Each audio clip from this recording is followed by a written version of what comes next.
ကဲဒီနေ့တော့ကျမအရင်ကိုမမတွေကဝတ်စတူးလေးစားချင်တယ်ဆိုတာနဲ့အသားလေးတွေနုဤပြီးတော့စားလို့လည်းကောင်းတယ်အရသာလည်းအရန်ရှိတဲ့ဝတ်စတူးလေးကိုချက်ပေးထားပါတယ်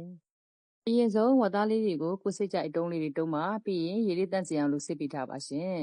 ပြီးရင်တော့ဝတ်သားတွေကိုအရသာမထည့်သေးပဲနဲ့အပေါ်ကျော်အသားလေးတွေတင်းသွားအောင်လို့လုံးပေးထားမယ်အယောင်လေးအနှဲငယ်ရဲလာရင်တော့ပြန်ဆက်ပေးလိုက်ပါမယ်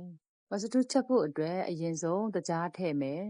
။ကြားလေးတွေကိုအဆက်မပြတ်မှုပေးမယ်။အယောင်လေးတွေအနှင်းငယ်ရဲပြီးတော့အရေပြောသွားပြီဆိုရင်တော့တစ်ကြပိုးကောက်ထည့်ပါမယ်။ကရဝေးရက်ထည့်မယ်။နည်းနည်းပွင့်ထည့်ပြီးရင်တော့မှုပေးထားပါမယ်။ပြီးရင်တော့ခုနလုံးထားတဲ့ဝတ်သားလေးတွေကိုထည့်ပြီးတော့အထက်အောက်လေးမှုပေးထားလိုက်ပါမယ်။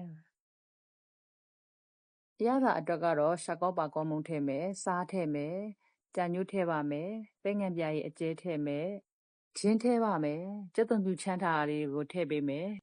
ပြီးရင်တော့အသားလေးကိုအရသာတွေအကုန်ဝင်သွားအောင်လို့အရင်ဆုံးဝတ်သားလေးတွေကိုလုံးပေးထားလိုက်ပါမယ်။လုံးပြီးသွားပြီဆိုရင်တော့ရေလေးထည့်ပြီးတော့အသားလေးတွေနူးဤတဲ့အထိအောင်အဖုံးလေးအုပ်ပြီးတော့တဲပေးထားမယ်။ဝတ်သားလေးတွေဤသွားပြီဆိုရင်တော့ပြုတ်ထားတဲ့ငုံဦးလေးတွေထည့်ပါမယ်။ငုံဦးကတော့ကြိုက်ရင်ထည့်ပါမကြိုက်လို့မထည့်ချင်ဘူးဆိုရင်လည်းရပါတယ်။ပြီးရင်တော့ငုံဦးတွေကိုအရသာဝင်သွားအောင်လို့ခဏပြန်တဲပေးထားလိုက်ပါမယ်။